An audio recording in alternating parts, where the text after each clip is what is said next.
नमस्कार मित्रों। आज का प्रसंग है श्री रामचंद्र का व्यक्तित्व।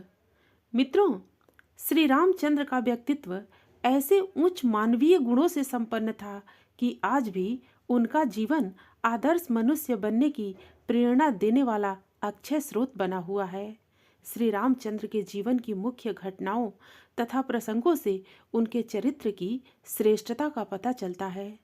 अयोध्या के महाराज दशरथ के वे सबसे बड़े पुत्र थे। श्री राम के भाई भरत, लक्ष्मण तथा शत्रुघ्न उनके साथ अत्यधिक प्रेम तथा सम्मानपूर्ण व्यवहार करते थे। भरत की माँ कैकेयी तथा लक्ष्मण और शत्रुघ्न की माँ सुमित्रा का उन्हें उतना ही स्नेह मिला जितना उन्हें अपनी माँ कौशल्या से मिला। पिता, गुरुजन तथा जनता के सभी वर्गों के साथ राम का व्यवहार बहुत ही मृदुल एवं शिष्ट था।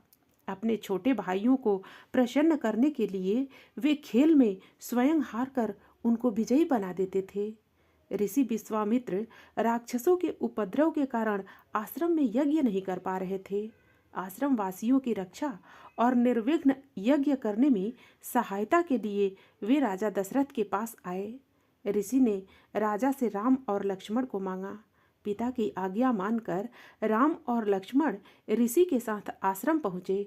दोनों राजकुमारों ने अद्भुत साहस तथा शौर्य के साथ आश्रम वासियों की रक्षा की।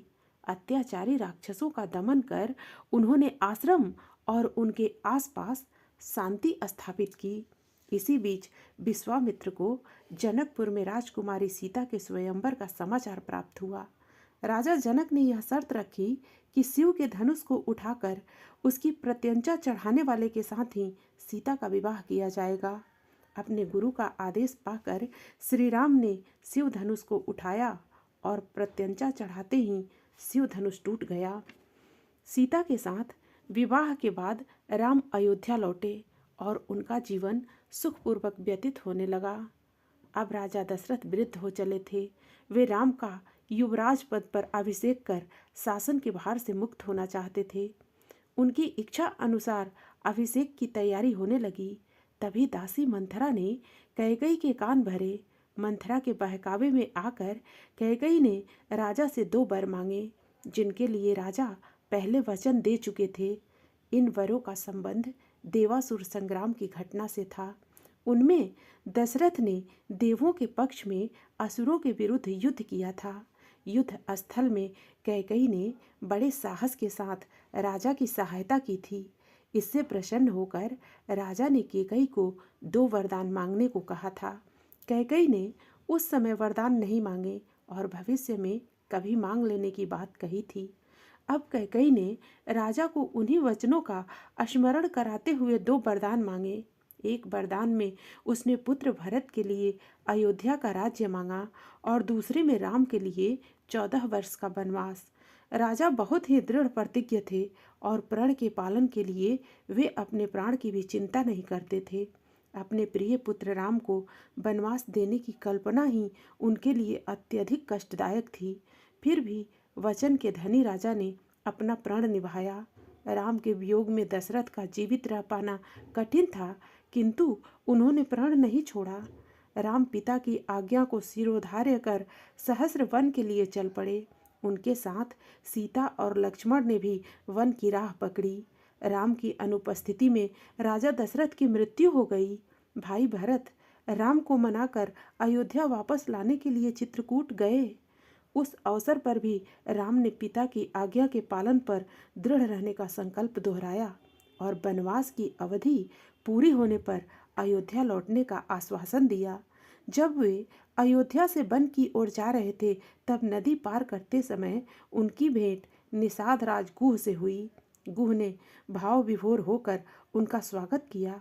रामचंद्र जी ने उनके अपनेपन के भाव को सम्मान दिया और वे गले लगाकर उनसे मिले। भीलनी सबरी के आतिथ्य को भी उन्होंने सहस्र स्वीकार किया। इन उदाहरणों से पता चलता है कि वे छुआछूत या ऊंच नीच की भावना से किसी के साथ व्यवहार नहीं करते थे। वनवास की अवधि में श्री रामचंद्र को अनेक बार कठिन परिस्थितियों का सामना करना पड़ा।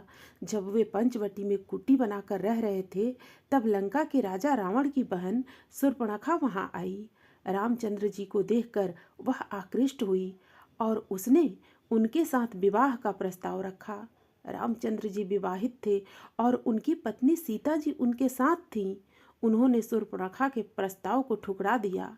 शूर्पणखा के हठ के कारण लक्ष्मण जी ने उसे दंडित किया तो वह क्रुद्ध होकर रावण के पास पहुंची। रावण उसके अपमान से बहुत क्रोधित हुआ। रावण ने छल पूर्वक सीता जी का अपहरण किया।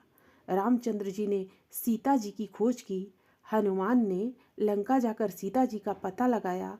रामचंद्र जी ने अंगद को लंका भेजकर शांतिपूर्वक सीता जी को वापस पाने का प्रयत्न किया, किंतु घमंड में चूर रावण ने कोई ध्यान नहीं दिया। अंत में युद्ध की स्थिति आ पहुंची।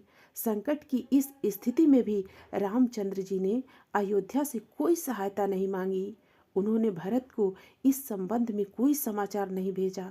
किष्किंधा के राजा सुग्रीव और अंगद, हनुमान आदि की सहायता से उन्होंने अपनी सेना तैयार की और अपने बाहुबल से रावण को युद्ध में परास्त किया। यह उनके स्वावलंबन तथा आत्मबल का अनुपम उदाहरण है। रामचंद्र जी ने लंका पर विजय प्राप्त करने के बाद वहां का राज्य रावण के भाई विभीषण को सौंप दिया। इससे पहले किष्किंधा के राजा बलि को हराने के बाद उन्होंने वहां का राज्य उसके भाई सुग्रीव को सौंप दिया था।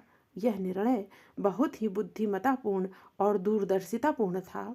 सीता जी और लक्ष्मण के साथ रामचंद्र जी अयोध्या लौटे तो जनता ने उनका हार्दिक स्वागत किया। बहुत धूमधाम से रामचंद्र जी का राज्याभिषेक हुआ। उनकी अनुपस्थिति में भरत ने अयोध्या के राज्य को धरोहर की तरह सुरक्षित रखा और शासन का संचालन किया। रामचंद्र जी ने शासन की उत्तम व्यवस्था की। उन्होंने जनता की सुख सुविधा का इतना अच्छा प्रबंध किया कि किसी व्यक्ति को कोई कष्ट नहीं था। सब स्वस्थ तथा सुखी थे और आनंदपूर्ण जीवन व्यतीत करते थे। यदि समाज के सभी वर्गों और व्यक्तियों की आवश्यकताओं को पूरा करने की उत्तम व्यवस्था हो जाए तो शांति और सुख की स्थिति आ जाती है। रामचंद्र जी के राज्य में शासन की ऐसी ही व्यवस्था की गई थी। उत्तम भोजन, आवास तथा रहन सहन, शिक्षा, स्वास्थ्य, रक्षा, मनोरंजन आदि की सुविधाएं सबको सुलभ थीं। फलस्वरूप कोई रोगग्रस्त नहीं होता था। सब मन लगाकर अपना अपना काम करते थे। अन्न, फल, दूध, घी आदि का पर्याप्त उत्पादन होता था। इसलिए लोगों को किसी प्रकार के अभाव का सामना नहीं करना पड़ता था। लोग आपस में मिलजुल कर प्रेम भाव से रहते थे। रामचंद्र जी के राज्य में जनता को वे सभी सुख सुविधाएं सुलभ थी जिनकी आज के लोक कल्याणकारी राज्य में कामना की जाती है। इसीलिए राम राज्य लोक कल्याणकारी राज्य का पर्याय बन गया है। तुलसीदास जी ने रामचरितमानस में राम राज्य का विशद वर्णन किया है। महात्मा गांधी भी राम राज्य की उत्तम व्यवस्था से बहुत प्रभावित थे। इसलिए उन्होंने भारत में राम राज्य की स्थापना का आदर्श सामने रखा और उसी के लिए जीवन भर प्रयास किया। मित्रों, कहानी आपको कैसी लगी? आप अपने कमेंट्स के द्वारा हमें अवश्य बताना। कहानी पसंद आने पर वीडियो को लाइक और शेयर करना। ऐसी और कहानियाँ सुनने के लिए हमारे चैनल को सब्सक्राइब कर लेना। फिर मिलते हैं अगली प्रस्तुति के साथ। धन्यवाद।